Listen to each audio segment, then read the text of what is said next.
penguji memasuki ruang sidang.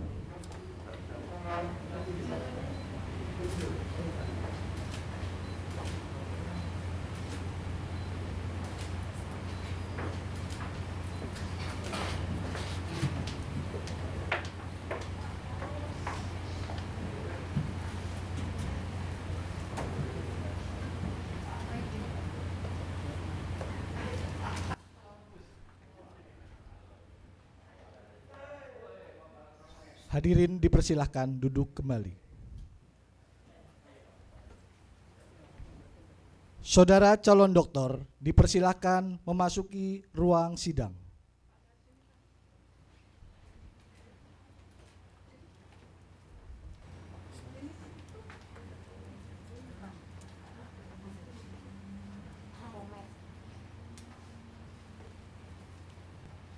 Ujian untuk memperoleh gelar doktor pada program studi ilmu politik atas nama Saudara Seta Basri dimulai.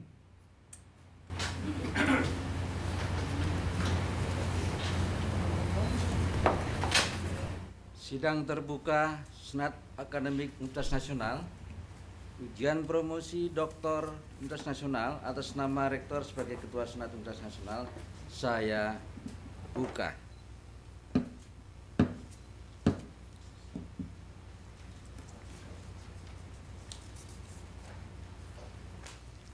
Saudara calon doktor, sidang terbuka promosi doktor Universitas Nasional yang saat ini berlangsung akan menguji saudara berdasarkan disertasi yang telah saudara siapkan dengan judul Kekuasaan Soeharto dalam Perspektif Biopolitik Neo-Darwinis periode 1965-1971. Selanjutnya, dengan ini saya persilahkan Dr. Firdaus Syam selaku promotor untuk memulai acara ujian.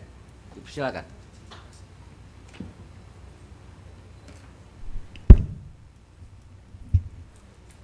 Bismillahirrahmanirrahim. Kepada saudara calon doktor, saya persilahkan membacakan secara singkat ringkasan atau inti dari disertasi saudara. Maksimum selama 15 menit. Kami persilahkan.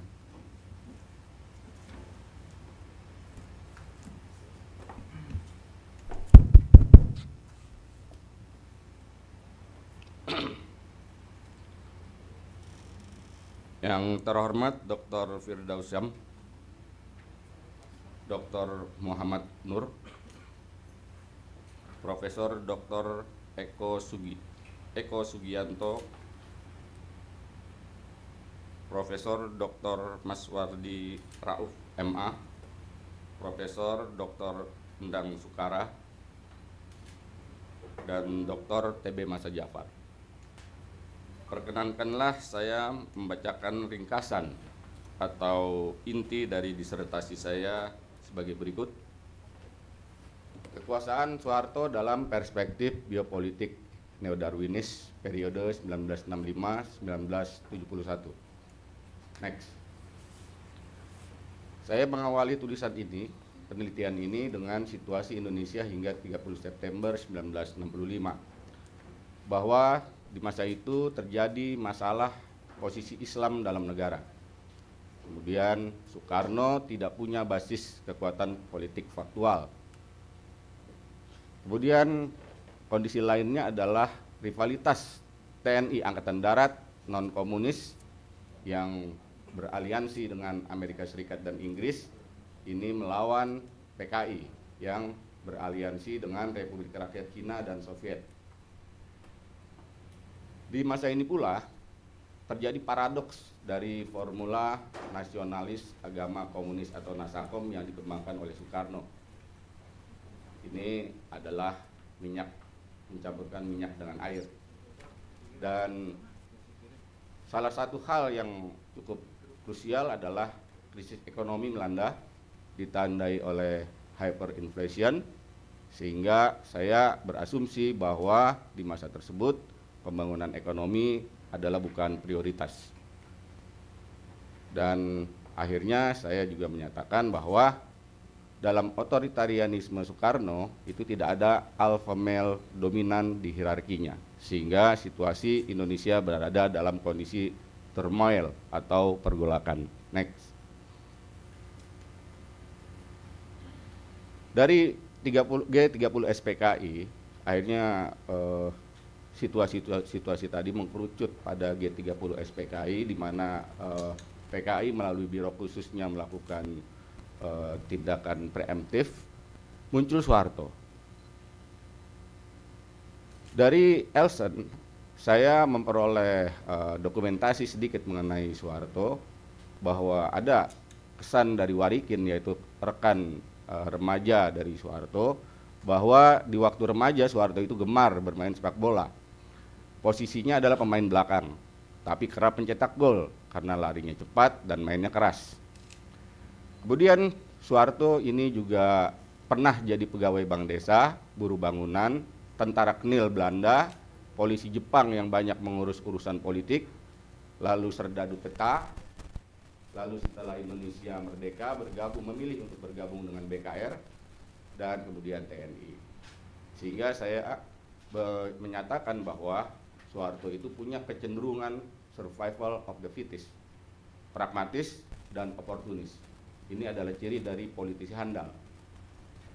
Kemudian juga saya mengamati dari beberapa studi bahwa Soeharto ini cukup menonjol dominasi sistem limbik otaknya ketimbang para perwira lain pasca 1 Oktober 1965.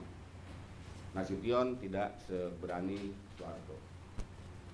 Dan saya juga harus menyatakan, meskipun mungkin akan kontroversial, bahwa Soeharto itu bukan perencana G30 SPKI, tetapi Soeharto memiliki courage dan vanity dalam mengendalikan ekses G30 SPKI. Dia cerdas dalam taktis, namun lemah dalam hal strategis. Inilah yang ditutupi oleh para bondingnya. Kemudian Soeharto di pasca G30 SPKI itu juga tidak lugu atau tidak sama sekali buta, karena dia pernah belajar di SSKAD tahun 1960 setelah ia disekolahkan oleh Nasution. Di SSKAD mentornya adalah Soeharto yang dekat dengan PSI dan dekat dengan Rand Corporation di Barat, di Amerika Serikat. Soeharto memiliki ciri khas, yaitu dia adalah field officer atau komandan tempur sebenarnya, yang saat melakukan operasi militer dan politik, maka ia selalu membentuk tim kecil tetapi efektif. Di dalam tim itu dia selalu berposisi sebagai alpha male, tidak pernah dia menjadi followers, dan dalam hierarki tersebut dia tidak akan mau bertempur sebelum kekuatan sendiri dan kekuatan musuh terpetakan dengan baik. Next. Masalah dalam disertasi saya ada 3. Yang pertama adalah bagaimana Soeharto membangun kekuasaan antara 1965 hingga 68. Yang kedua, bagaimana Soeharto melakukan dominasi politik nasional. Yang ketiga, mengapa dominasi asimetris Soeharto atas aneka hierarki politik yang ada memungkinkannya menciptakan political obedience atau kepatuhan politik. Next. Studi yang perspektif yang saya gunakan untuk menganalisa perilaku politik Soeharto 65 sampai 71 adalah biopolitik neo-Darwinis. Biopolitik ini sebenarnya satu ada di dalam IPSA, tetapi dia terbelah dalam 2 kelompok, yaitu biopolitik neo-Darwinis dan biopolitik Foucauldian. Yang saya gunakan di dalam disertasi saya adalah biopolitik neo-Darwinis yang banyak menggunakan studi-studi biologi seperti etologi, genetika populasi, neurobiologi, fisiologi politik, biopolicy atau political leadership. Dalam disertasi saya menggunakan 2, yaitu etologi dan neurobiologi. Sementara kalau biopolitik Foucauldian ini lebih populer karena dia menggunakan filsafat Michel Foucault dalam menganalisis apa dampak regulasi negara terhadap kondisi biologis warga negara. Next. Biopolitik neo-Darwinis ini tergabung di dalam Komite Riset 12 di International Political Science Association tahun 1972. Pionirnya adalah Albert Summit, Stephen M. Peterson, dan Roger D. Masters.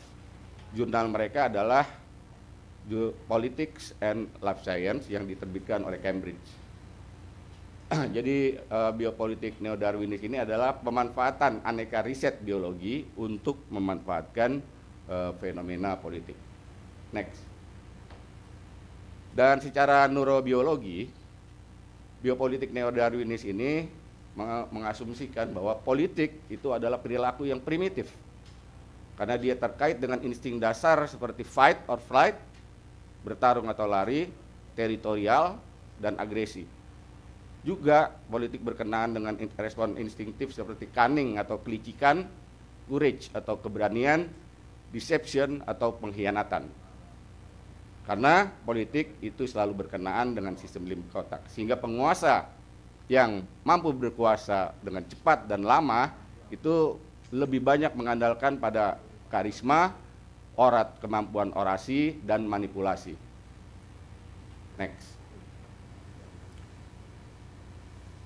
Ini studi saya menggunakan perspektif biopolitik neo-Darwinis yang diangkat dari studi etologi, bahwa dalam komunitas politik itu yang teramati ada komunitas-komunitas gorila, komunitas-komunitas simpanse, komunitas-komunitas bonobo. Di dalam komunitas tersebut itu terjadi peristiwa-peristiwa politik yang ternyata identik dengan apa yang terjadi pada kelompok-kelompok manusia. Pertama, ketika situasi berada dalam kondisi turmoil atau pergolakan, maka resource akan saling diperbutkan. Kemudian ada mekanisme dominasi submisi. Alpha male lama, saya contohkan di sini adalah Soekarno, itu mulai melemah.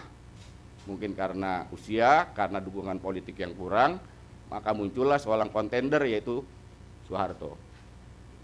Sehingga terjadilah mekanisme dominasi submisi dalam hierarki diadik. Nah, kontender itu tidak bertindak sendiri karena Soekarno waktu itu masih populer, sementara Soeharto adalah debutan baru. Soeharto tidak bisa bergerak sendiri dalam melawan Soekarno. Oleh sebab itu dia harus membangun bonding, ikatan. Bonding Soeharto yang paling terkenal itu adalah Ali Murtoko, Sujono Humardani, dan Yoga Sugama.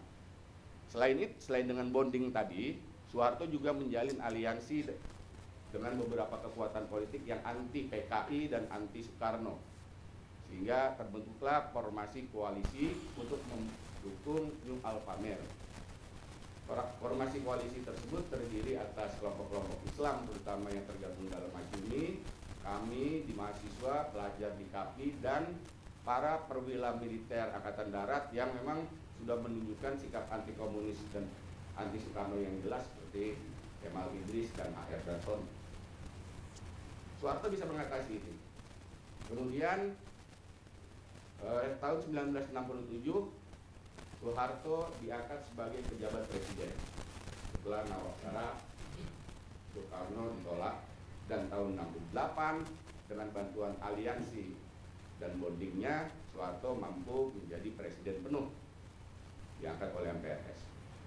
Persoalan Soeharto ternyata tidak selesai. Soekarno bisa didominasi, tetapi tidak formasi koalisinya. Kekuatan politik Islam mulai membangun hierarki sendiri. Saya ambil contoh dalam disertasi saya adalah Parmusi. Kemudian TNI AD belum sepenuhnya didominasi. Angkatan bersenjata masih terdiri atas beberapa matra yang masing-masing memiliki panglima dominannya masing-masing. Kemudian partai nasionalis yaitu PNI terbelah dua sikapnya, yaitu ada PNI yang pro Soekarno dan PNI yang pro kepada pragmatisme.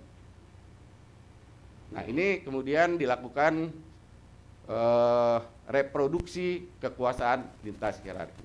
Jadi Soeharto itu cerdasnya adalah dia tidak membumi hanguskan Parmusi, tidak membumi hanguskan PNI, dia pelihara, tetapi diinfiltrasi agar hierarki-hierarki tadi, Parmusi, PNI, Angkatan Bersenjata, itu semuanya terserap sehingga tunduk di bawah kendalinya.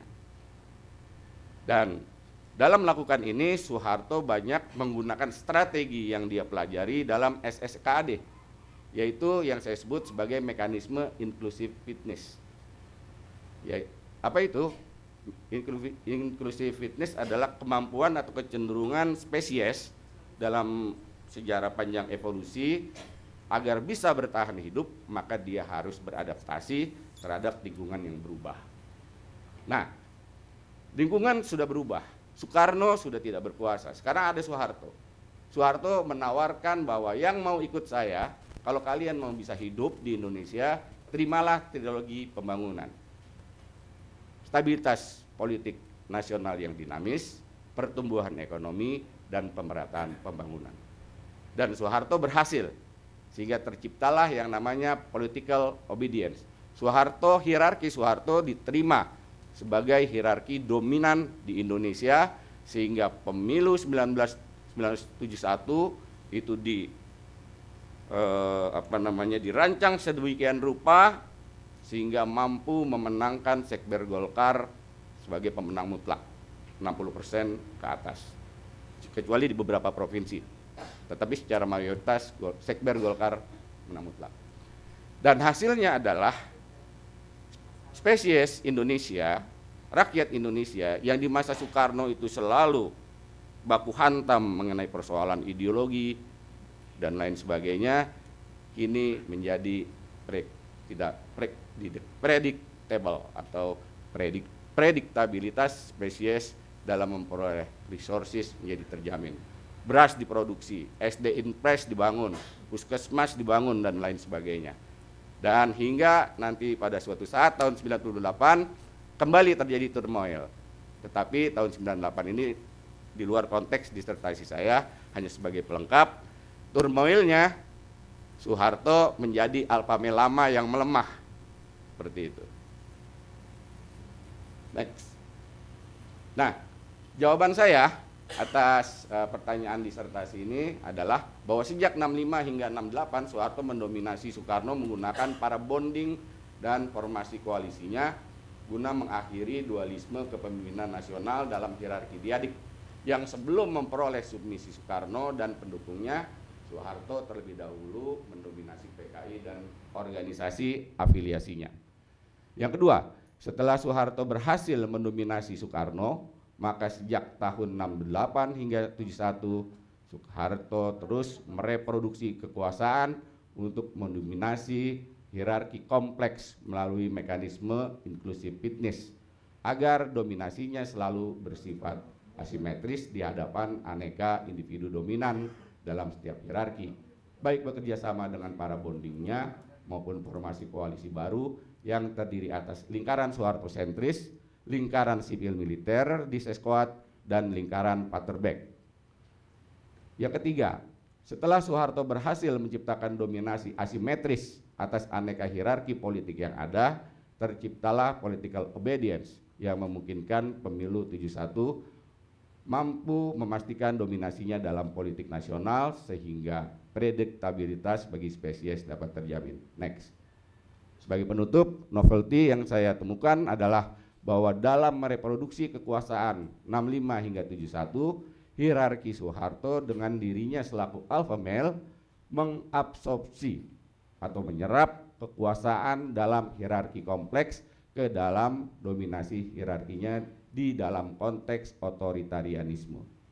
Implikasi teori, sejumlah konsep biopolitik neo-Darwinis kendati pun dapat menjelaskan permasalahan kekuasaan Soeharto 65-71, tetapi masih memerlukan definisi yang lebih kategoris atas konsep-konsepnya. Misalnya gradasi bonding, batasan antara hierarki diadik dan kompleks, serta redundansi konsep dominasi submisi. Refleksi, otoritarianisme adalah bentuk kekuasaan yang sifatnya otomatis atau default option karena selaras dengan insting dasar manusia hasil proses evolusi, sehingga siapapun individu penguasa selalu memiliki kecenderungan pada otoritarianisme, kendati pun dengan derajat berbeda. Next. In memoriam. Saya berhutang budi kepada Albert Somit PhD dan Stephen M. Patterson. Saya tidak sempat berkorespondensi dengan Albert Somit, tetapi dengan almarhum Stephen M. Patterson, saya sempat berkorespondensi selama bulan Juli tahun 2021 sebelum beliau meninggal 10 Desember 2021. Di sana saya memperoleh kejelasan mengenai konsep biopolitik neo-Darwinis itu seperti apa kontrasnya dengan biopolitik Foucauldian, dan bagaimana cara menurunkan konsep-konsep biopolitik neo-Darwinis dalam menganalisis gejala atau perilaku politik. Demikian ringkasan disertasi saya.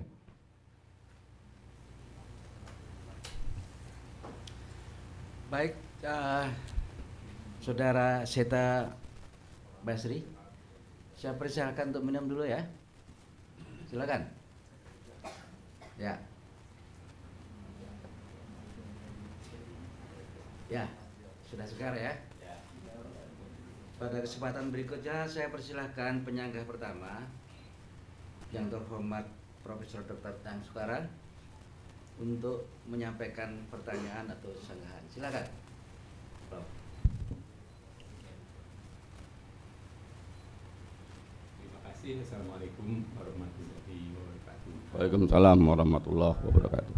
Tentu saya menyampaikan selamat atas capaiannya sudah sampai di sini Pak Seta Basri, dan saya sendiri sebagai seorang biolog merasa terhormat juga gitu bahwa istilah biologi itu dalam biopolitik dan neo-Darwinisme itu dipakai juga oleh teman-teman di Fakultas Politik Pasca Sarjana, dan juga sudah masuk ke dalam suatu bahasan yang sangat luar biasa, menjadikan topik dari disertasi Saudara Seta Basri. Jadi saya merasa terhormat dan senang sekali gitu bahwa politik itu juga atau biologi juga bisa dipakai di dunia politik gitu, dan neo-Darwinisme gitu. Nah, saya sebetulnya ingin mendapatkan lebih rinci tentang, ada di glosary sebetulnya, tapi saya merasa belum cukup gitu ya, tentang istilah biopolitik dan neo-Darwinisme yang dipakai dalam disertasi ini. Jadi saya ingin mendapatkan penjelasan yang lebih luas, itu beyond dari yang disampaikan di dalam glosary dalam disertasi Saudara Seta Basri.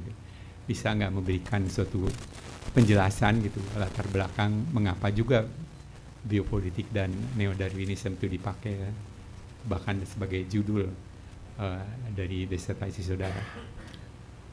Silakan Pak.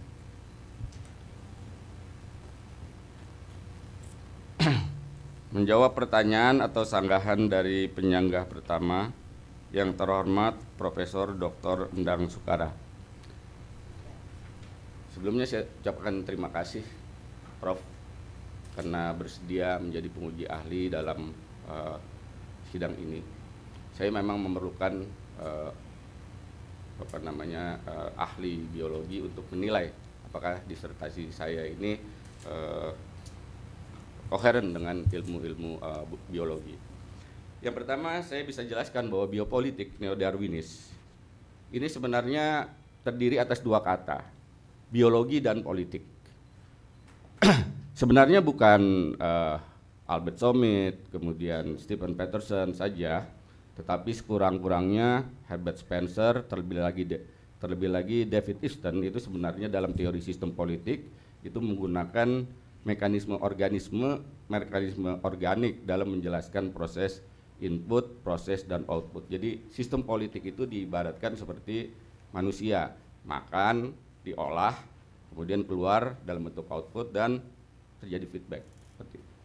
Khusus untuk biopolitik neo-Darwinis, ini adalah hasil kerja dari Albert Sommit dan Stephen Peterson yang coba untuk menggunakan teori-teori biologi dari kaum biolog neo-Darwinis.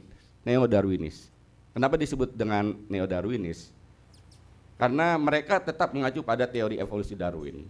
Tetapi Darwin sendiri itu belum mempelajari masalah genetika populasi.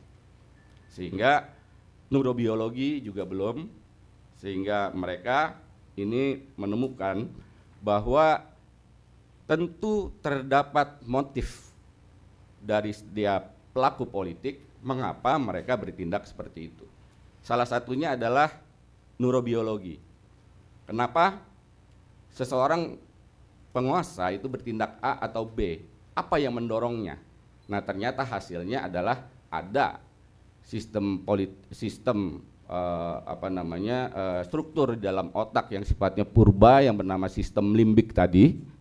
Sistem limbik ini berkenaan dengan insting dasar kebertahanan hidup dan ini terus dibawa oleh setiap manusia. Fight or flight, territory, agresi, deception, dan lain sebagainya. Nah, tinggal bagaimana gradasinya, apakah sistem limbik ini sangat dominan atau tidak, itu bergantung kepada individual personalities.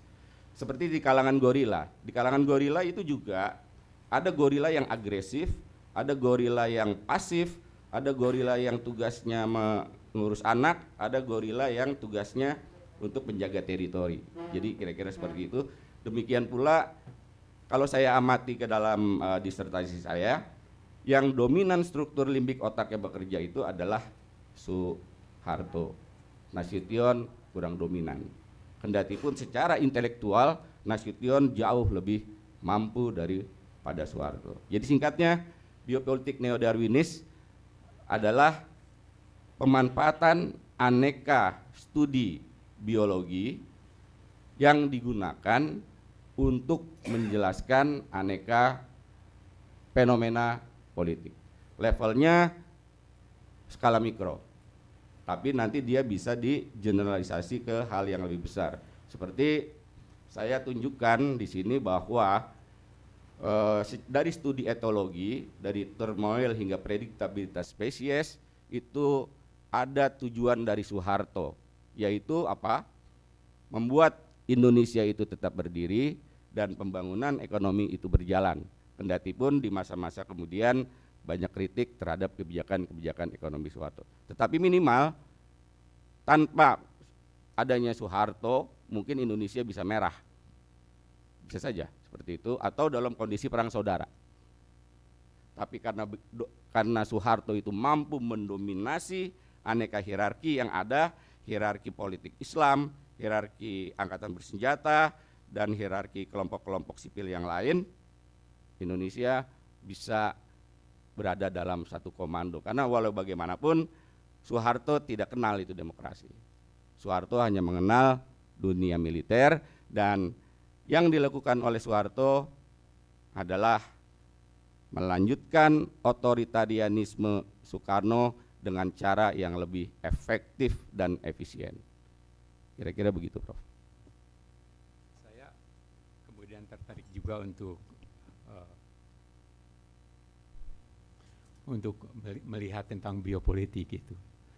Sampai sekarang istilah itu terus dibicarakan. Dan banyak sekali referensi yang saya dapat juga tentang biopolitik itu, dan terus menerus diperdebatkan juga gitu. Ada yang menyatakan oke gitu, tapi ada juga yang menentang gitu tentang biopolitik itu. Tapi sampai pada suatu kesimpulan bahwa biopolitik itu menjadi biopower gitu.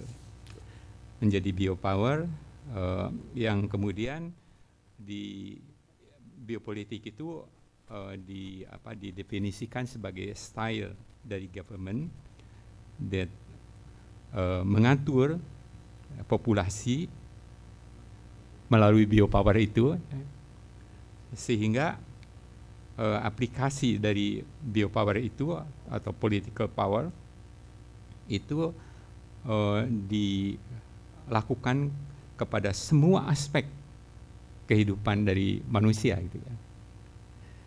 Saya tadi melihat dari disertasi Reseta ya, bahwa ada kejadian-kejadian yang seperti zamannya Soekarno ya, ada turmoil ya, kekuasaan, karena umat Islam juga setengah hati lah untuk menerima kekuasaan Soekarno pada saat itu.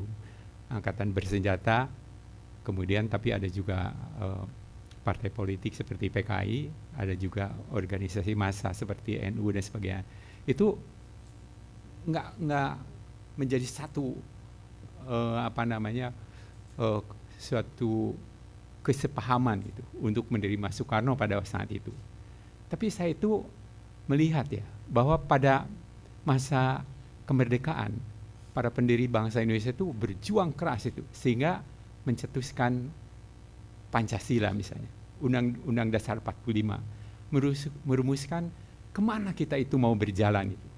Tapi kelihatannya dia tidak menggunakan itu gitu pada zaman Soekarno itu. Bahwa kita itu ingin mencapai ke sana, yuk kita bareng untuk bekerja sama gitu. Dan itu dirumuskan dalam kekuasaan yang kemudian diikuti oleh seluruh komponen anak bangsa sehingga Indonesia itu maju ke depan. Tapi yang dikejar oleh Soekarno itu juga Soeharto sebetulnya ya. Tapi Soekarno dulu lah. Itu yang dikejar itu kekuasaan. Bagaimana caranya membentuk kekuasaan untuk bisa menguasai sehingga menjadi otoriter gitu ya. Bisa nggak mendapatkan saya penjelasan karena di dalam disertasi Pak Seta tuh nggak dibahas mengenai pembukaan Undang-Undang Dasar 45 dan Pancasila sebagai suatu rumusan yang dirumuskan oleh pendiri bangsa untuk bisa menjadikan trigger bangsa ini bersatu. Karena kita tahu kan zaman Soekarno kita punya ADI, TII, Kartosuwiryo, kemudian Kahar Muzakar dan sebagainya. Islam setengah hati untuk menerimanya itu. Tapi kenapa yang sudah dirumuskan oleh pendiri bangsa ini tidak dipakai sebagai peluru ya untuk bisa menyatukan sehingga Soekarno benar-benar dia tidak hanya kekuasaan politik tapi juga kekuasaan yang sesungguhnya untuk kemakmuran bangsa ini sejak awal berdiri. Kira-kira Pak Seta melihatnya seperti apa, Pak? Terima kasih, Prof. Saya bisa menjelaskannya melalui kontras saja. Sebenarnya Soekarno itu baru mulai tahun 57 ketika Ali Sastro Amijoyo menyerahkan mandat kekuasaan. Setelah itu Nasution pun menyarankan agar Indonesia itu kembali kepada UUD 45 karena melihat banyak fenomena disintegrasi dan sejenisnya, kembalilah ke UUD 45 sehingga ada gerakan dari Nasution itu untuk membackup Soekarno dalam beberapa hal, misalnya mengeluarkan dekret Presiden 5 Juli 59 yang intinya adalah kembali ke UUD 45 dan Pancasila. Nah, persoalannya adalah Soekarno itu dia dominan, tetapi dia lemah. Lemahnya apa? Lemahnya Soekarno ini tidak memiliki basis kekuatan politik yang faktual. Soekarno itu tidak memiliki partai politik. PNI walaupun Soekarno terlibat tetapi terpecah ke dalam dua kelompok. Ada PNI kiri dan PNI kanan. Kemudian dengan kelompok Islam juga Soekarno banyak bermasalah. Konstituante sedang menyusun undang-undang dasar baru. Persoalan Piagam Jakarta belum selesai, tetapi Soekarno sudah mengeluarkan dekret berhenti perdebatan tersebut kembali ke Pancasila dan UUD 1945. Sehingga pada perkembangannya kemudian Soekarno ini mulai melakukan politik personal.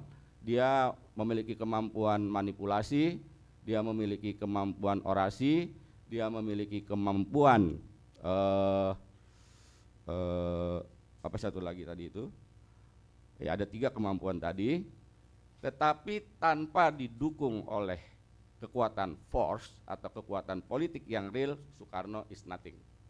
Yang bisa Soekarno lakukan itu cuma mengaduk-aduk konsep, membuat rumusan-rumusan baru, Pancasila diperas, kemudian tinggal satu dan lain sebagainya. Bermanuver. Ketika dia melihat konflik di Matra, misalnya di Angkatan Darat, dia gantikan Surya Dharma Ali yang berorientasi komunis dengan Omar Dhani yang bukan komunis tapi loyal pada dirinya. Jadi kemudian di Angkatan Laut diangkat si A, si B, dan si C. Sunaryadi, Sucipto Yudodiharjo diangkat. Tetapi di bawah itu Korps tidak menyatu. Karena Angkatan Bersenjata Indonesia di waktu Soekarno itu adalah otonom masing-masing matranya. Sulit untuk dikendalikan. Terlebih angkatan TNI AD. TNI AD pun terbelah dua, antara TNI AD yang diinfiltrasi oleh Biro Khusus PKI dan TNI AD yang anti komunis. Itu orang-orang seperti Nasution dan para bonding Nasution itu seperti Muklas Rowi, lalu Sudirman, itu anti komunis semua. Belum lagi tokoh-tokoh seperti Kemal Idris dan HR Darsono yang sudah menunjukkan sikap keras, tegas anti PKI dan sudah mulai anti Soekarno. Nah, Soekarno tidak bisa mengatasi ini. Buktinya apa? Buktinya adalah ketika Ahmad Yani diketahui terbunuh atau masih dalam masa missing atau hilang, Soekarno menunjuk Pranoto Rekso Samudro sebagai caretaker Yani. Tidak berhasil. Soeharto melawan. Nah, Soeharto melawan. Kenapa? Soeharto sudah mulai membaca peta situasi. Kenapa? Di dalam SSKAD itu ternyata di bawah bimbingan Kolonel Soeharto, Soeharto belajar strategi contingency plan. Apa itu contingency plan? Contingency plan itu adalah bagaimana militer itu menerapkan aspek ekonomi pertahanan pasca Soekarno tidak lagi memerintah. Di sana Soeharto termasuk salah satu penyumbang konsep territorial welfare dan civic mission. Sehingga begitu Soekarno melemah kekuasaannya pasca G30 SPKI, Soeharto itu relatif siap. Walaupun Soeharto tidak membuat strategi trilogi pembangunan, tetapi dia memiliki pakar-pakar ekonomi nomor 1 Indonesia dan sebenarnya nasionalis. Sumitro, kemudian Wijoyo Nitisastro, Emil Salim. Mungkin di disertasi saya sudah saya jelaskan, mereka selama ini dituding sebagai komprador barat. Tetapi riwayat mereka itu adalah pejuang semua dan mereka nasionalis. Mereka tidak mudah didikte oleh asing. Dan inilah yang membuat Soeharto cukup berhasil dalam mengkonsolidasikan kekuasaannya pasca 1965. Jadi kunci dari Soeharto, kembali ke tadi pertanyaan dari Prof adalah kenapa Soeharto kok bisa? Karena Soeharto mampu mendominasi aneka hierarki politik yang ada. Apa itu? Angkatan bersenjata mampu dia dominasi. Parmusi kelompok Islam mampu dia dominasi. PNI mampu dia dominasi dan Sekber Golkar bisa dimiliterisasi. Sehingga Sekber Golkar adalah mesin tentara untuk memperoleh vote atau suara dalam pemilu 1971. Itulah alasan utama dibalik penundaan pemilu sesungguhnya. Demikian, Prof. Ya. Kalau kita melihat ya, pada era Soekarno dulu, kalau dari kacamata biopolitik dan neodarwinisme, kelemahan-kelemahan yang paling penting dari Soekarno itu mulai terlihat gitu ya. Seperti survival of the fittest yang dimiliki oleh Soeharto, dia tidak memilikinya. Gitu. Tapi kembali kepada Soeharto, ya, kenapa trilogi pembangunan itu menjadi senjata ampuh bagi dia untuk betul-betul mengkonsolidasikan ya, dan akhirnya bisa mendominasi. Bahkan akhirnya semua pihak menjadi obedient terhadap idenya Soeharto itu. Saya nggak tahu ya, apakah dia tuh punya connection nggak dengan Undang-Undang Dasar 45 dan Pancasila, yang trilogi pembangunan yang dibangun oleh Soeharto itu. Mengapa begitu kuat gitu? Tapi seberapa jauh dia hubungannya dengan cita-cita para pendiri bangsa? Bisa dijelaskan nggak Pak? Ya. Atau Terima kasih, Prof. apa ininya gitu, keistimewaan trilogi Ya. pembangunan. Jadi konsep trilogi pembangunan itu adalah konsep yang sudah dikembangkan sejak, ya saya bisa sebutkan sejak waktu itu masih Kolonel Ahmad Yani itu kembali dari Fort Leavenworth, Amerika Serikat sekitar tahun 1957. Nah, di sana di Amerika itu termasuk Soeharto juga, Kolonel Soeharto itu mengamati bahwa di Amerika Serikat itu ada kolaborasi antara ilmuwan para ahli sipil dan militer di dalam proses pertahanan negara. Nah, oleh sebab itu model itu ditarik ke dalam SSKAD. Nah, kebetulan SSKAD itu adanya di Bandung. Bandung adalah basis dari divisi Siliwangi. Siliwangi adalah divisi yang paling kental permusuhannya dengan komunis. Walaupun Ibrahim Aji adalah loyalis Soekarno, tapi Ibrahim Aji bukan komunis, bukan PKI. Nah, kembali ke pertanyaan Prof tadi, di dalam SSKAD itu digodok yang namanya contingency plan. Nah, di dalam contingency plan itu ada konsep-konsep yang dipelajari, yaitu territorial warfare, territorial management, dan civic mission. Nah, di dalam 3 konsep ini Indonesia perlu memiliki satu aturan dasar yang disepakati bersama. Soekarno sering membuat konsep yang aneh-aneh, tapi di dalam SSKAD harus dibuat konsep yang jelas. Pertama, Indonesia harus kembali kepada UUD 45. Kedua, Pancasila harus menjadi satu-satunya ideologi. Dan bagaimana trilogi itu muncul? Trilogi itu muncul karena terlibatnya ahli-ahli ekonomi seperti Wijoyo Nitrisastro, Emil Salim, Sadli, dan lain sebagainya dalam mengelola economic aspects of defense, aspek pertahanan dari aspek ekonomi dari pertahanan suatu negara. Nah, wujudnya apa? Ya trilogi pembangunan itu, resep. Pertama, stabilitas nasional yang dinamis. Ini dikendalikan nanti oleh tentara. Yang kedua, pertumbuhan ekonomi. Oleh sebab itu ketika Sumitro menjadi Menteri Perdagangan, Indonesia cukup mulai berdagang dan dapat surplus yang lumayan lah, kira-kira seperti itu. Dan yang ketiga, pemerataan. Pemerataan ini bagi spesies Indonesia di masa Soekarno yang menjadi persoalan itu adalah krisis ekonomi. Bagaimana perut ini bisa dikenyangkan, pekerjaan ada. Karena di masa Soekarno itu bank itu tidak bisa mengeluarkan kredit karena sudah bangkrut gitu. Oleh sebab itu PMA kemudian diundang. Nah, inilah yang kemudian membuat ekonomi Indonesia pasca dipegang oleh Soeharto menjadi relatif stabil. Sesungguhnya yang berjasa dalam trilogi pembangunan itu sebenarnya bukan Soeharto, tetapi para ilmuwan sipil dan para pemikir militer di SSKAD. Baik, saudara kandidat, Ya. saya kira bisa diserap ya apa ide Anda. Iya, Pak. Mohon maaf, Prof ya. Ya, silakan, Selanjutnya saya persilakan Prof Masdi Rauf. Silakan, Prof.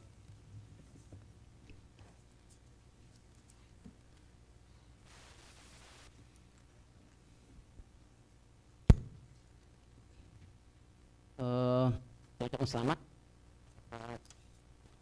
keberhasilan Anda ya untuk menyelesaikan disertasi ini dan mendapat tujuan dari para penguji untuk ditampilkan dalam promosi ini.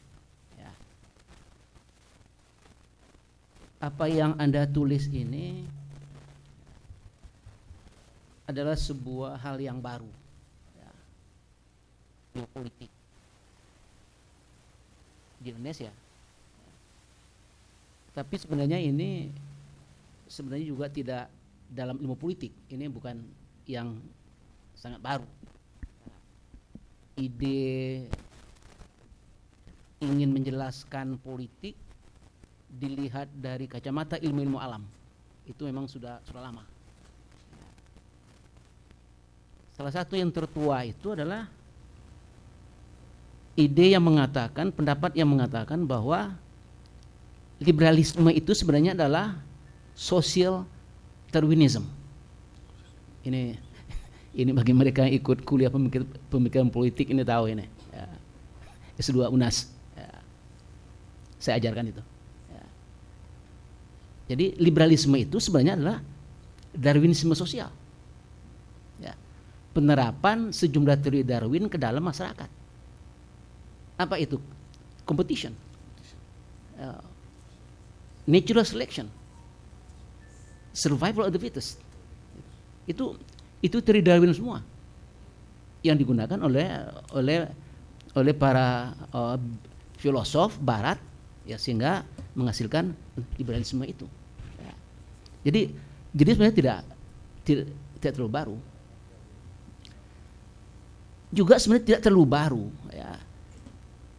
Karena tadi Anda mengatakan beberapa jenis hewan yang ya sebenarnya lebih banyak dari itu. Saya pikir hampir semua makhluk hewan yang bersosialisasi itu mengenal politik. Ya. Jadi tidak hanya bonobo, cimpanse, gorila di Afrika, di Uganda, ya. Tapi juga semua makhluk hidup. Ya. Karena politik itu memang sifat-sifat makhluk hidup. Karena kekuasaan harus ada yang berkuasa, harus ada yang mengatur. Dan ini Tuhan hebatnya itu. Tuhan memberikan hawa nafsu berkuasa kepada semua makhluk hidup. Ya. Enggak tahu kalau tanaman, Pak, apakah ada nafsu berkuasa? Tapi kalau hewan pasti itu. Ya, yang bersosialisasi, ya. Yang hidup dalam kelompok. Itu kalau kita lihat, saya penggemar apa? National Geographic Society, Animal Planet. Nah, ya, macam-macam itulah. Itu digambarkan itu dalam kelompok hewan yang bernama hyenas itu, anjing liar itu politik luar biasa, Pak. Tapi yang hebatnya perempuan, Pak. Perempuan yang berkuasa. Ya. Laki-laki itu menjadi anak buah itu. Ya. Itu di hyenas. Ya. Kecuali singa. Kalau singa itu laki yang berambut lebat itu yang berkuasa itu. Tapi kekuasaan itu, Pak, ada. Jadi kenapa ini yang Anda sebutkan tadi nama-nama guru besar di AS itu yang mencoba menerapkan itu kita melihat ini. Ya. Nah, ini saya senang, ya, karena Anda mencoba menerapkan itu, ya. Nah, saya ingin tahu ini, ya. Ini kan unik nih, Pak. Ya. Di tempat Anda sekolah dulu nggak diajaran nih. Ya. Di S1 UNAS nggak diajaran kan? Ya. Ya, Pak, ya, nggak diajaran ya. Ini dosen S1 semua ini. Di S2 UI ilmu politik juga enggak. Saya dosennya situ. Nggak ada. Di S3 apalagi kita nggak sempat mempelajari itu. Ya. Ini saya ingin tahu ini Anda dapat ide dari mana ini? Yeah. Ya. Ini kok tiba-tiba Anda ingin mempelajari biopolitik gitu. Ya. Nah, saya ingin tahu ini proses Anda, ya, tahu itu dan ingin mengembangkan itu, dan kemudian menjadi sebuah disertasi. Seperti apa nih, Pak? Coba pendek aja ini pendek saja, Prof. Ya. Dan jujur, Prof, ya. Ya. Mudah-mudahan jujur. Pertama, waktu SMA saya itu jurusan biologi, Prof. A2. Yang kedua, waktu saya mengikuti kuliah Prof di UI di mata kuliah teori politik atau apa itu, ya. Prof itu sering bicara mengenai animal behavior. Yang seperti Prof tadi sampaikan. Itu terus teringat oleh saya. Dan ketika saya di kelas metodologi penelitian kualitatif kuantitatif yang diasuh oleh Ibu Truli, saya putuskan saya akan membuat suatu disertasi yang menggunakan pendekatan animal behavior. Itu, Prof. Oke, baik. Singkat aja. Baik. Saya malah nggak sadar itu, ya, kalau Anda mengingat terus apa yang saya katakan. Karena memang dalam hampir semua kuliah saya itu saya menyinggung animal behavior. Ya, sebab itu sebuah kajian yang relevan lah untuk menjelaskan manusia. Gitu. Ya. Nah, pertanyaan kedua saya, ya, ini sebenarnya apa guna biopolitik ini untuk memahami politik? Ya, sebab jangan-jangan ini coba nanti anda tunjukkan bahwa itu tidak. Jangan-jangan ini hanyalah menggunakan cara lain, pendekatan lain untuk menjelaskan politik. Intinya sama, hanyalah isinya sama, tapi Anda menggunakan istilah lain untuk itu. Ya. Apakah hanya sampai di situ aja, ataukah ada sesuatu yang berguna, penting, berarti, ya, untuk menggunakan biopolitik ini untuk menjelaskan politik? Silakan. Saya kebetulan bukan politisi, saya lebih suka menyebut diri saya akademisi. Saya memperhatikan politik. Saya harus ungkap motif-motif dasar orang berpolitik itu apa. Dan ternyata seperti apa yang ada di dalam disertasi saya ini, yaitu warisan genetik dari proses evolusi. Itu tidak bisa dihapus. Yang bisa dilakukan adalah dikendalikan. Melalui apa? Melalui peraturan. Disinilah pentingnya konstitusi, pentingnya undang-undang, pentingnya peraturan turun ke juknis dan lain sebagainya, termasuk monitoring dan supervisi, ya, di negara ini, agar naluri dasar tadi tidak liar. Contoh, dari sini saya bisa belajar pentingnya agama. Agama itu mengatur, mengekang insting dasar ini. Oke, baik, Ya. baik, cukup. Terima kasih banyak. Ya. Saya kembalikan Pak Ketua. Selanjutnya kami persilahkan Pak Dr. TB Masa.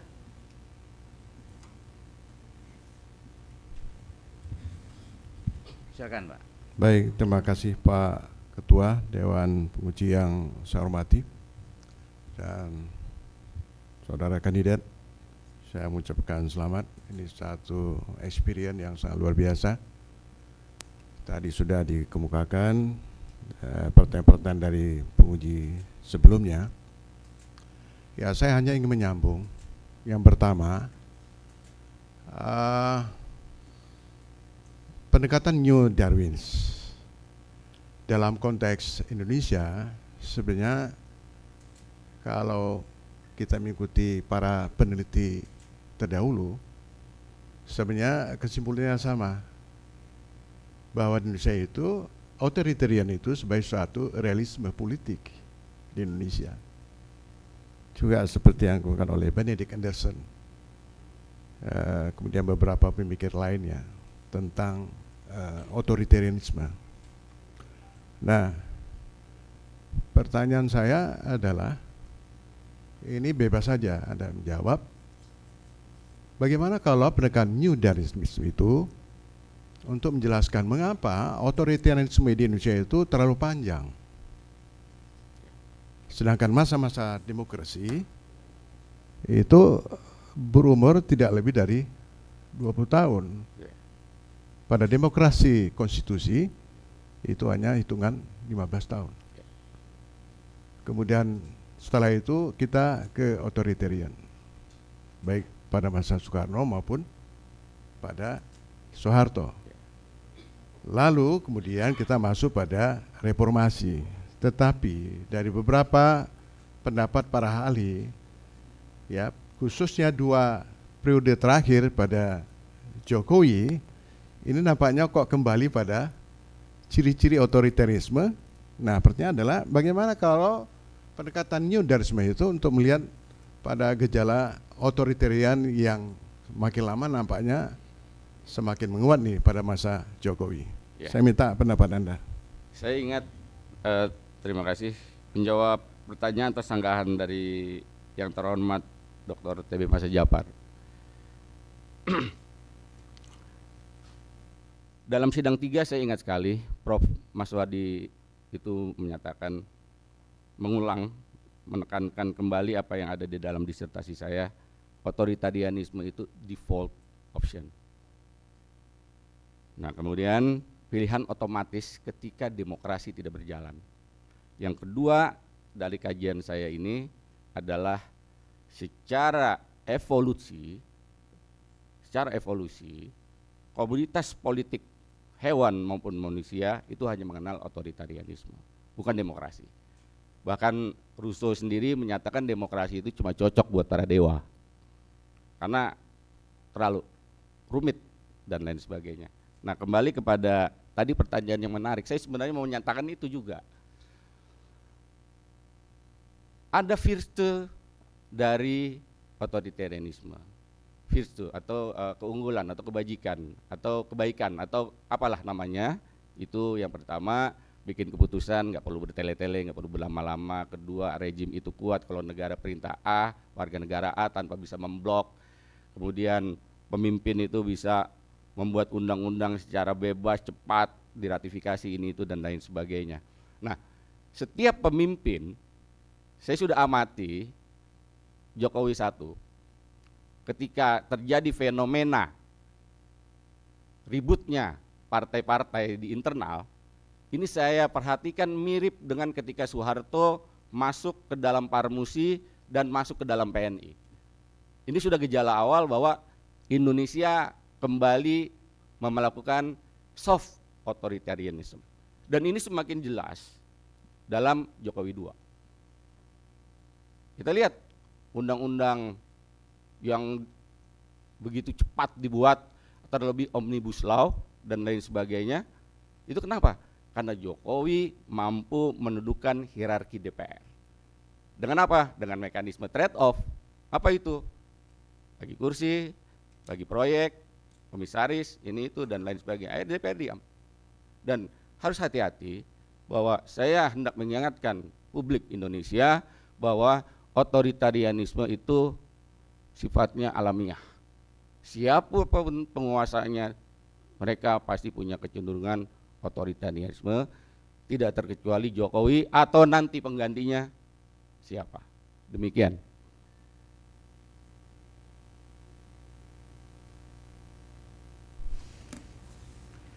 Baik, selanjutnya saya persilakan Pak Firdaus ya. Silakan Pak. Terima kasih.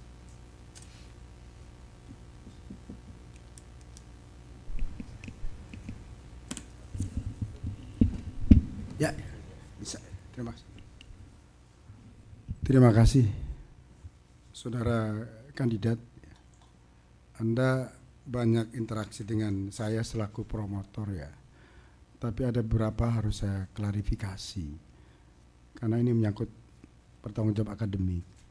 Jadi kalau Anda mengatakan di PNI itu ada kelompok yang kiri dan kanan, itu siapa? Ya. Yang kiri siapa, yang kanan siapa kelompoknya? Anda sebut beberapa kali kiri kanan, kiri kanan. Yang kiri. Jadi karena Soekarno tidak memiliki partai politik, maka dia perlu untuk masuk ke dalam partai politik mengendalikan masanya. Nah, kemudian di Kongres PNI Solo itu tuh pecah PNI antara PNI yang revolusioner dan saya juga, tapi saya tidak melakukan studi, tapi saya curiga ada kader PKI ilegal yang masuk ke dalam PNI. Nah, itu terjelma ke dalam individu Surahman.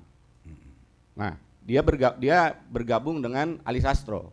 Ali Sastro sebenarnya enggan membantu Soekarno karena ya dia sudah senior dan sudah malas seperti itu. Tetapi dari generasi muda ini Surahman ini kan dari ormas, dia itu dari ormas, dan dia mendukung politik agresif Soekarno, beraliansi dengan PKI, dan inilah yang membuat kemudian Hadi Subeno, teman Soeharto, itu protes karena dia ketua DPD PNI Jawa Tengah. Dia protes. Singkat aja. Yang mendukung Soeharto kelompoknya apa? Yang menentang Soeharto kelompoknya yang apa? Mendukung Soeharto itu jelas OSA, Usep, Hardi dan sebagainya. Yang menolak ya dari faksi Surahman. ASU. Asu. Ali Surahman. Kalau dalam orang bahasa bilang Jawa asu. beda lagi artinya itu. Ya. Oke, terima kasih. Itu satu ya. Yang kedua itu adalah betul dikatakan Prof. Maswadi, teori-teori biologi itu tidak asing. Bahkan harus diakui ilmu politik kan lebih mudah daripada biologi secara ilmiah ya. Political science itu baru ya. Ada Herbert Spencer, periode Pareto misalkan. Struktur organisasi yang sering kita lihat di organisasi itu kan ada periode Pareto itu. Ada kepala, ya, sekretaris bendahara, paru-paru, jantung ya, sampai ke bawah itu ya, ada seksi-seksi itu mengambil dari tubuh manusia itu. Periode Pareto dan Herbert Spencer ya. Dikatakan Prof tadi itu apa yang penting Anda menggunakan ini, bukan sekedar menggunakan teori ya. Tadi Anda sudah jawab ya. Pertanyaan saya begini ya, Anda mengatakan mekanisme ya, yang disebut dengan adaptasi tadi ya, itu kan selesai oleh Soeharto dilakukan sampai tahun 73 ya, dengan adanya fusi partai. Pertanyaan saya, kenapa Soeharto pasca konsolidasi mekanisme institusi tadi tetap Soeharto kemudian menempatkan ABRI di parlemen, praksi ABRI 100 kursi. Padahal semuanya sudah dilumpuhkan. Masyumi dilumpuhkan, PNI dilumpuhkan, kelompok Soekarno dihabisi gitu ya. Kekuasaan selesai tahun 73, full power di tangan Soeharto. Nah, ini apa jawaban Anda? Kenapa Soeharto masih menempatkan 100 kursi dalam bentuk praksi ABRI? Apakah Soeharto masih curiga dengan Golkar? Apakah Soeharto curiga dengan P3? Apakah Soeharto masih curiga dengan PNI misalkan? Dan partai-partai kecil lainnya, ada Murba dan sebagainya, ada 9-10 partai itu. Bagaimana Anda menanggapi ini?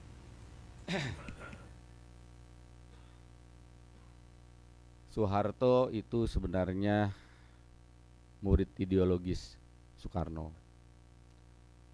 Apapun yang dilakukan Soekarno berupaya dia imitasi sebenarnya, kecuali kemampuan pidato. Gagasan golongan fungsional era Soekarno itu dilanjutkan oleh era Soeharto. Di dalam gagasan Dewan Fungsional itu ada tentara di sana. Nah, oleh sebab itu maka di dalam parlemen Soeharto menaruh anggotanya. Di samping itu ada alasan strategik untuk mengatasi kekalahan voting. Seperti itu.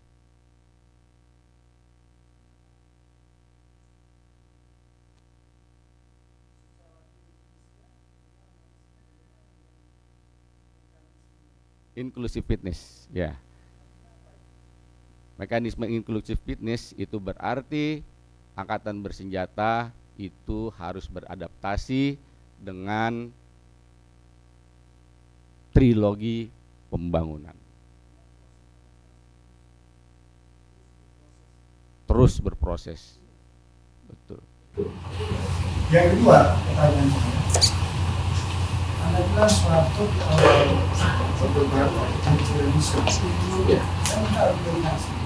Bukankah di dalam peristiwa-peristiwa konsolidasi Soeharto kan melakukan negosiasi beliau dengan kekuatan-kekuatan tidak langsung memukul lawan-lawan politik ya.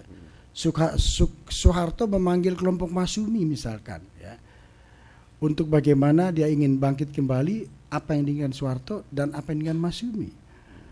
Soeharto juga membolehkan PNI hidup kembali gitu ya.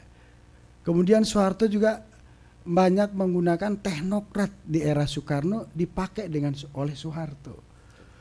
Bagaimana Anda memahami bahwa dia otoritarianisme di awal Orde Baru? Toh dia melakukan juga komunikasi politik ya, melakukan negosiasi begitu ya, dan melakukan kompromi-kompromi politik.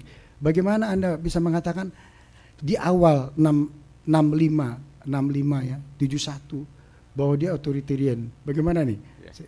Secara teoritik ya. Silakan. Benar. Dan saya juga menemukan fakta bahwa Soeharto itu cukup fair. Ketika Ali Murtopo CS dan lingkaran Katolik Paterberg ini menyarankan Soeharto untuk kembali menunda pemilu, Soeharto tidak mau. Dia malah balik menantang Sekber Golkar itu cepat digarap agar bisa mayoritas mutlak, sipil tetap diikutsertakan, partai-partai yang sekitar 9 itu tetap diikutsertakan, tetapi Soeharto melihat bahwa sistem komando di Indonesia itu kacau. Oleh sebab itu perlu ada kepemimpinan yang kuat. Dan kepemimpinan yang kuat buat Soeharto bukan dengan menegasikan atau menghilangkan hierarki-hierarki yang ada, melainkan mengabsorpsi semua itu jatuh ke dalam hierarkinya sendiri dengan dia sebagai individu dominan. Pertanyaan saya, di mana dia tetap otoritarisme sementara dia melakukan membuka dialog? Ya. Tadi Anda sudah jawabkan, infiltrasi ke dalam kekuatan Ya, betul. politik. Dia ngajak dialog tapi infiltrasi. Ali Murtopo Proses melakukan kup ke dalam kekuatan politik yang ada. Itu kecerdikan dan kelicikan Soeharto gitu ya. Itu ya, itu catatannya. Betul. Yang terakhir, saya baru dengar dari Anda itu. Sejumlah literatur mengatakan Soeharto itu ahli strategik. Kok ada pernyataan dari Anda Soeharto hanya seorang yang taktis. Tapi tidak strategik. Betul. Hampir banyak literatur mengatakan Soeharto itu smiling general dia. Dia sangat strategik dalam melumpuhkan lawannya. Kok ada mengatakan enggak? Jawabannya apa? Ya. Soeharto itu cerdas dalam taktik tapi tidak strategis. Itulah kelebihan Soeharto. Untuk kelemahan dia dibilang strategis, dia manfaatkan lingkaran militer sekuat, dia manfaatkan lingkaran Paterberg untuk memikirkan rencana-rencana jangka panjang. Tetapi ketika menghadapi musuh dalam jangka pendek, jangka dekat, Soeharto jagonya. Terima kasih, Pak Presiden.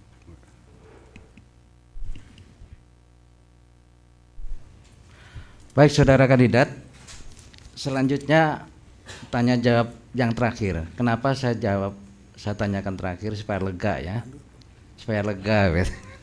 Baik, Pak Dr. Nur, silakan. Baik, terima kasih. Assalamualaikum warahmatullahi wabarakatuh. Waalaikumsalam warahmatullahi wabarakatuh. Salam sejahtera untuk semuanya. Prof. Eko, Prof. Endang, dan Prof. Maswadi, Dr. Firdaus, Dr. TB Masa Jafar yang saya hormati. Saudara Seta, pertama saya ingin mengucapkan selamat ya, saudara sudah sampai kepada langkah terakhir dari disertasi saudara. Dan saya sebagai seorang pembimbing saudara merasa bangga karena saudara ini termasuk yang cepat dalam menyelesaikan studinya.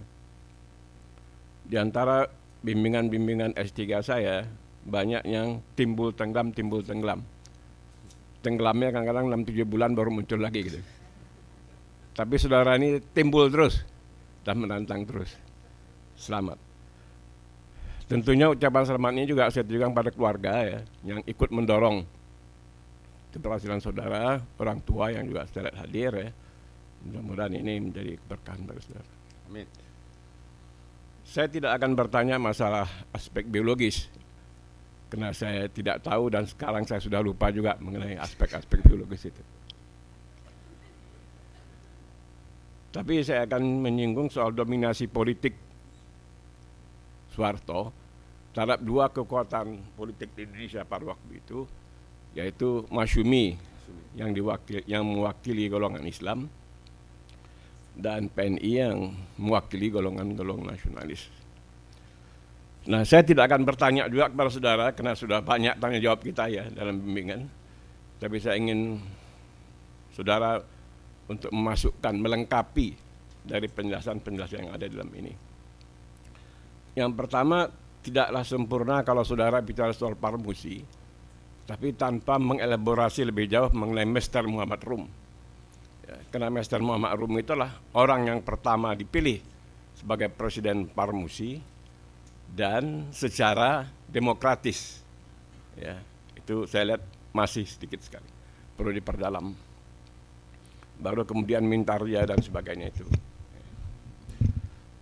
Yang kedua, perlu juga saudara catat keterlibatan atau keikutsertaan lebih tepatnya ya, bukan keterlibatan tokoh-tokoh masyumi dalam PRRI itu juga harus diluruskan sejarahnya.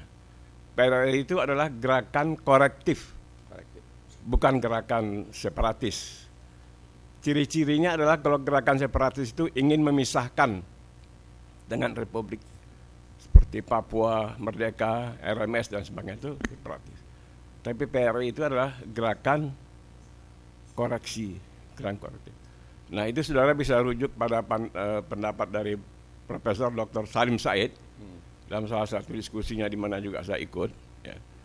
Dan juga pandangan Profesor Kehin yang menyatakan bahwasanya salah satu jasa besar tokoh-tokoh masyumi yang ada di dalam Parmusi, di dalam PRRI itu adalah bagaimana menyelamatkan Republik untuk tidak memisahkan diri dari NKRI. Karena tidak mungkinlah orang seperti Natsir sebagai penggagas NKRI, seperti Safruddin, orang yang mengambil menjadi presiden yang kedua ketika vakum, ya, menjadi memerdekakan pemerintahan darurat dan seterusnya. Jadi saudara harus berani meluruskan sejarah. Karena image PRRI pemberontak itu harus diluruskan. Itu orang yang tidak tahu sejarah yang mengatakan itu. Itu yang saya lihat juga perlu saudara elaborasi di sini.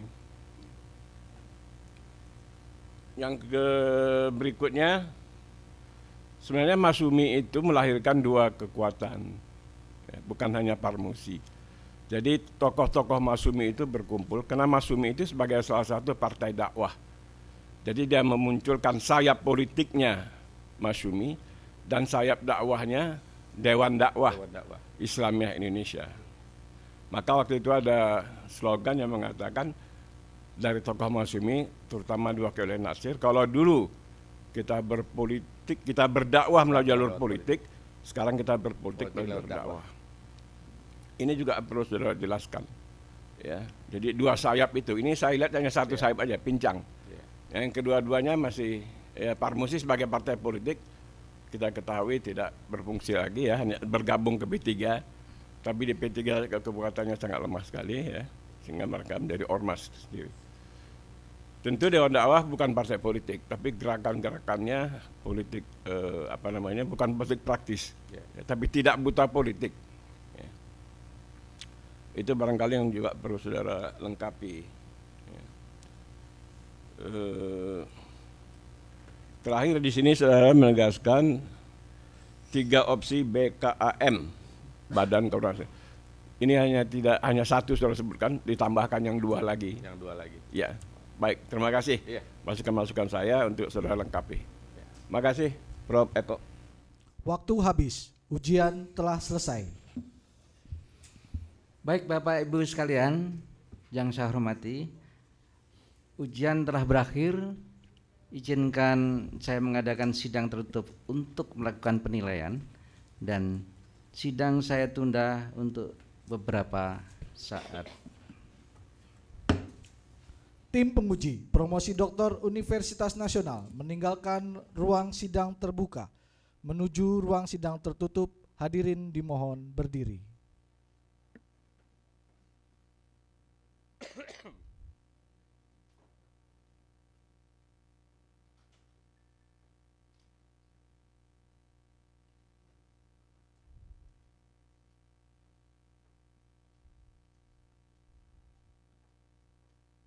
Calon doktor dipersilahkan meninggalkan ruang sidang. Hadirin dipersilahkan duduk kembali.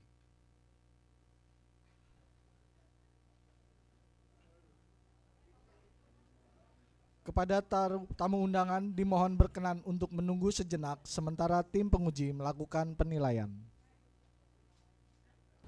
Hadirin undangan yang terhormat, ujian promosi doktor akan dilanjutkan kembali. Tim penguji memasuki ruang sidang. Hadirin dimohon berdiri.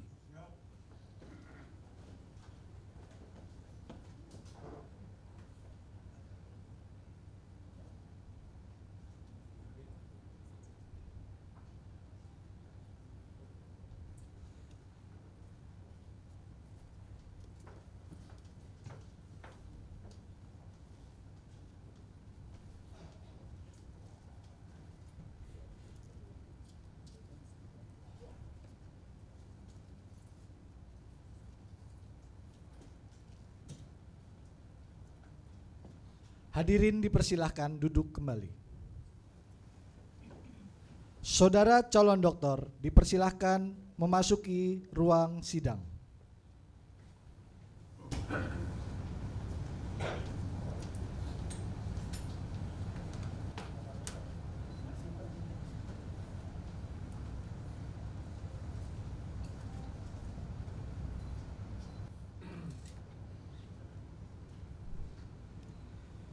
Sidang terbuka promosi doktor Universitas Nasional saya buka kembali.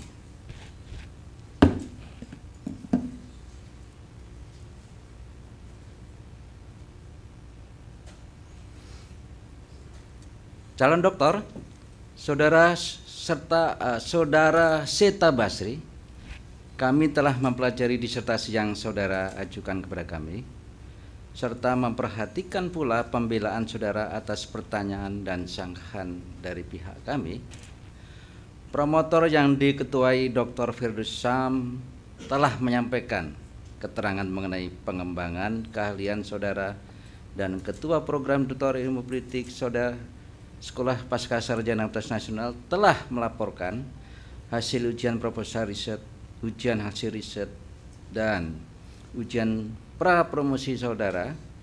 Berdasarkan semua itu, tim penguji Universitas Nasional memutuskan untuk mengangkat saudara menjadi doktor dalam program studi ilmu politik dengan judisium cum laude.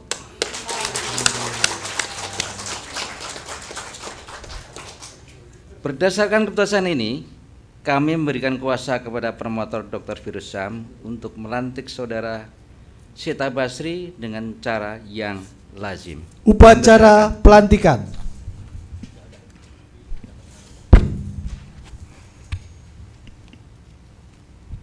Terima kasih kepada Ketua Sidang. Bismillahirrahmanirrahim. Pelantikan calon Dr. Saudara Seta Basri. Dengan rasa gembira, saya menerima tugas yang diserahkan oleh Ketua Sidang kepada saya berdasarkan peraturan perundang-undangan yang berlaku dan sesuai dengan keputusan Sidang Akademik Universitas Nasional. Saya menyatakan Seta Basri lahir pada tanggal 17 Oktober 1976 di Jakarta, menjadi doktor dalam ilmu politik, sehingga saudara memperoleh semua hak dan kehormatan yang dicakup oleh gelar itu sesuai adat kebiasaan yang berlaku. Sebagai bukti pengangkatan saudara, dengan ini saya serahkan kepada saudara keputusan tim penguji. Saudara Seta Basri, saya ucapkan selamat atas gelar yang saudara peroleh. Diteruskan dengan sambutan dari kami. Penyerahan. Ya, silakan. Selamat ya. Ya, sama-sama. Sukses. Ya. Baiklah. Tentu pertama kita mengucapkan syukur alhamdulillah. Kita sujud kepada Allah, kita memberi apresiasi setinggi-tingginya, kami para penguji dan juga seluruh sivitas akademika Universitas Nasional, khususnya tentu Sekolah Pascasarjana, memberi apresiasi kepada Anda, dan kami bangga Anda telah menyelesaikan tugas-tugas pendidikan di tingkat doktor dengan gelar kehormatan cum laude. Kebanggaan ini tentu bukan semata-mata sebuah penghargaan yang menjadi kenangan.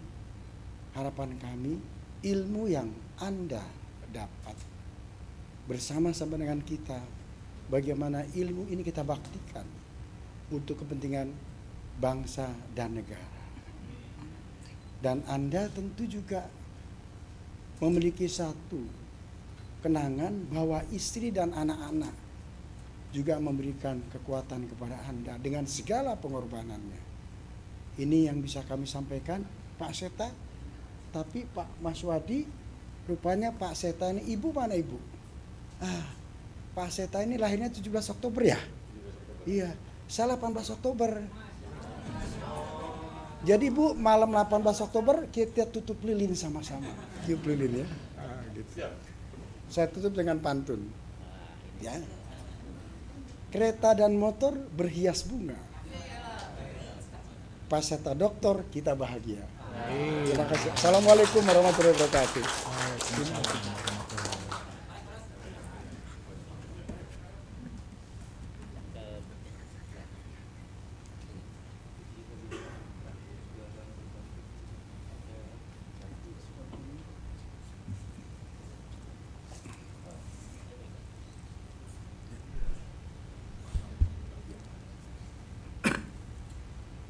Sampai terkesima pantunnya Pak Dr. Ma'ani Firdaus ya.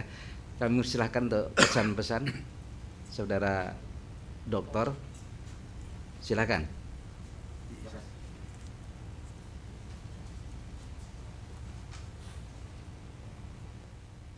Bismillahirrahmanirrahim.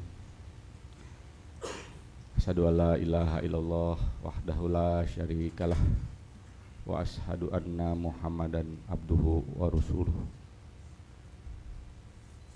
Assalamualaikum warahmatullahi wabarakatuh. Waalaikumsalam warahmatullahi wabarakatuh. Pertama-tama saya panjatkan puji dan syukur kehadirat Allah Subhanahu wa taala atas berkat dan rahmatnya kita semua bisa berkumpul di forum yang terhormat ini dalam suatu sidang disertasi. Ucapan terima kasih tentu saja saya ucapkan pertama-tama kepada seluruh dosen yang mengajar di program S3 Ilmu Politik, Bapak-bapak penguji, Prof. Endang, Prof. Maswadi, Associate Profesor Firdausam, Prof. Eko, Bapak Dr. TB Masa, Jafar, dan Bapak Dr. Muhammad Nur. Saya ucapkan terima kasih atas kesempatan ini. Kemudian kepada istri, orang tua saya, Bapak Haji Abdullah Basri, Ibu Hajah Awang Sundawangsih, dan istri saya yang terus menikmati gejolak selama 3 tahun ini. Saya menyelesaikan studi ini lahir dan batin.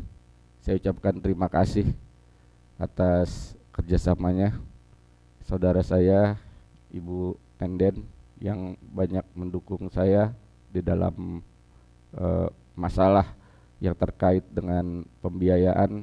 Maka saya bagaimana ini untuk semester depan, seperti itu ya. Kemudian atasan-atasan saya dari Yayasan Pendidikan kita, Bapak Ayub Kantama, Bapak Dr. Andes Haji Arwan, Bapak M. Muhammad Nur, Bapak Haji Ucup Budiman, Bapak Carmat, Bapak Mukidi, Bapak Prihandono, beserta adik saya Gita Busisa dan istrinya Indah Karisma, juga teman-teman saya Ahmad Gaus dan Ahmad Humeidi yang menyempatkan waktu untuk hadir di sini, dan teman-teman S3 Ibu Hamidah dan kawan-kawan, Ibu Fitri, yang Prof Budi ya. Saya ingat sekali dengan Prof Budi, advice kesehatannya itu sangat bisa kita pakai ya. Ya. Saya sudah tidak bisa bicara apa-apa lagi sebenarnya. Saya apabila ada konsep bahagia, mungkin itulah yang saya rasakan hari ini. Saya bahagia. Pendidikan di doktoral di UNAS ini adalah pendidikan yang betul-betul akademik. Kita tidak bisa asal. Kita punya saringan. Kita ikuti kuliah. Kalau argumentasi kita mentah, tanpa segan-segan para penguji akan ucapkan bahwa itu mentah, perbaiki. Dan itu untuk apa? Itu untuk meyakinkan sebenarnya bahwa doktor ilmu politik yang lulus dari universitas nasional bisa mempertanggungjawabkan apa yang mereka tulis. Untuk ini saya harap kepada Kaprodi, Bapak TB Masa, ini untuk terus memperhatikan masalah kualitas ini. Kuantitas penting, tetapi kualitas juga tidak boleh ditinggalkan seperti itu. Dan saya merasa berbahagia karena masih mengalami sebuah proses pendidikan yang betul-betul akademik di sini.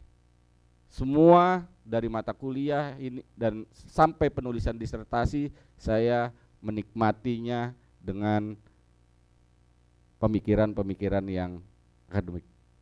Tidak ada nuansa politis ini itu dan lain sebagainya.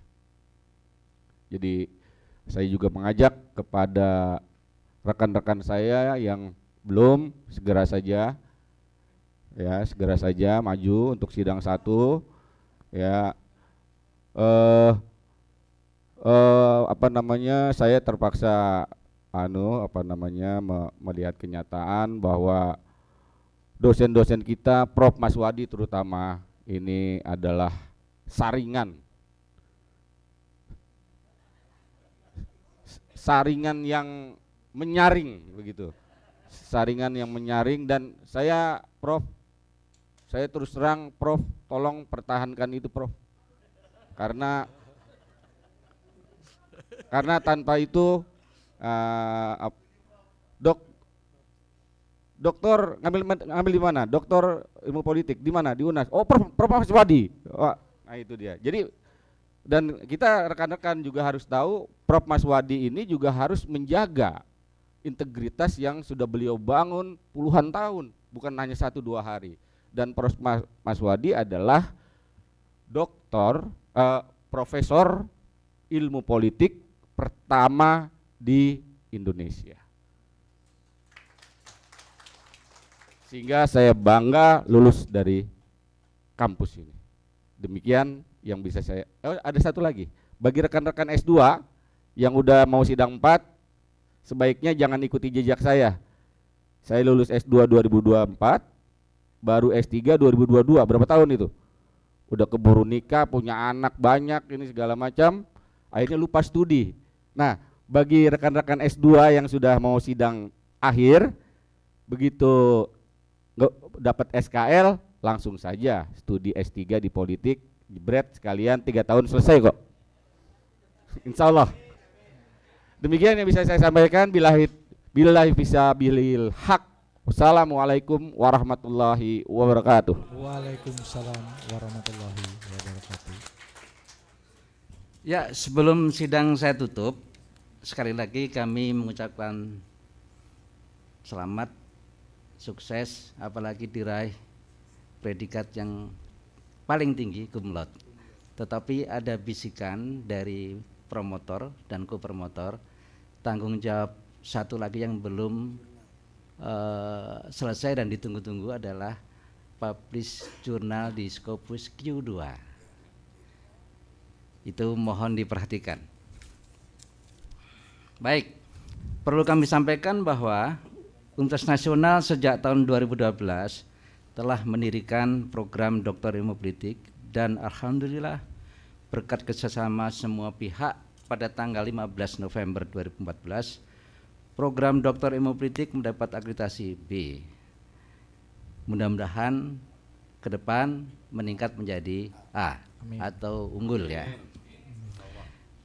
Karena pada hari ini 21 Juli 2022 sebagaimana kita saksikan bersama, beberapa menit lalu Universitas Nasional kembali meluluskan seorang doktor, yaitu Saudara Dr. Seta Basri, doktor ke-24 dengan predikat cum laude yang dihasilkan UNAS pada hari ini, dan insya Allah dalam waktu dekat menyusul beberapa calon doktor ilmu politik yang sebagaimana disebutkan tadi. Jangan terlalu lama gitu.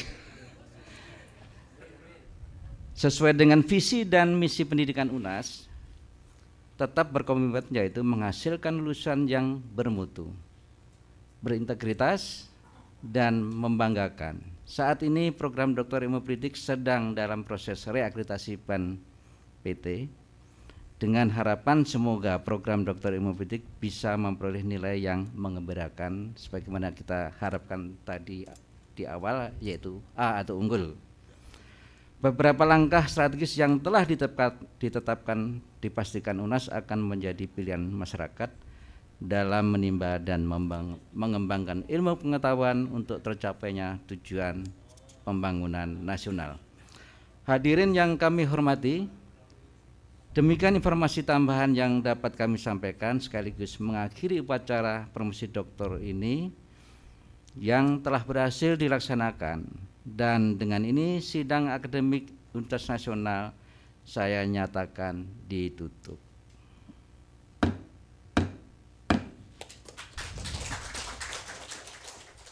Pemberian ucapan selamat kepada Dr. Seta Basri dimohon dengan hormat kepada tim penguji promosi doktor Universitas Nasional untuk memberikan ucapan selamat kepada Dr. Seta Basri.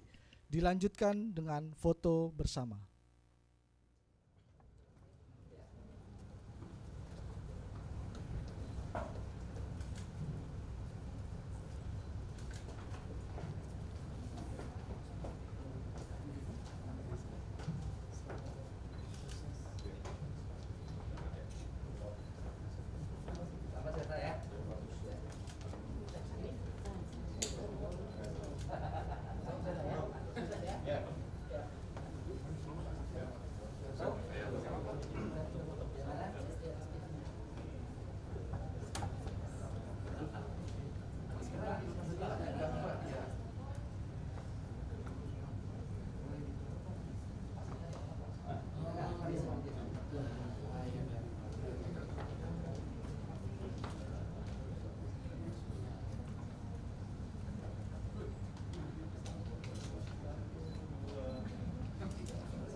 Selesai sudah sidang terbuka Senat Akademik Universitas Nasional Ujian Promosi Doktor.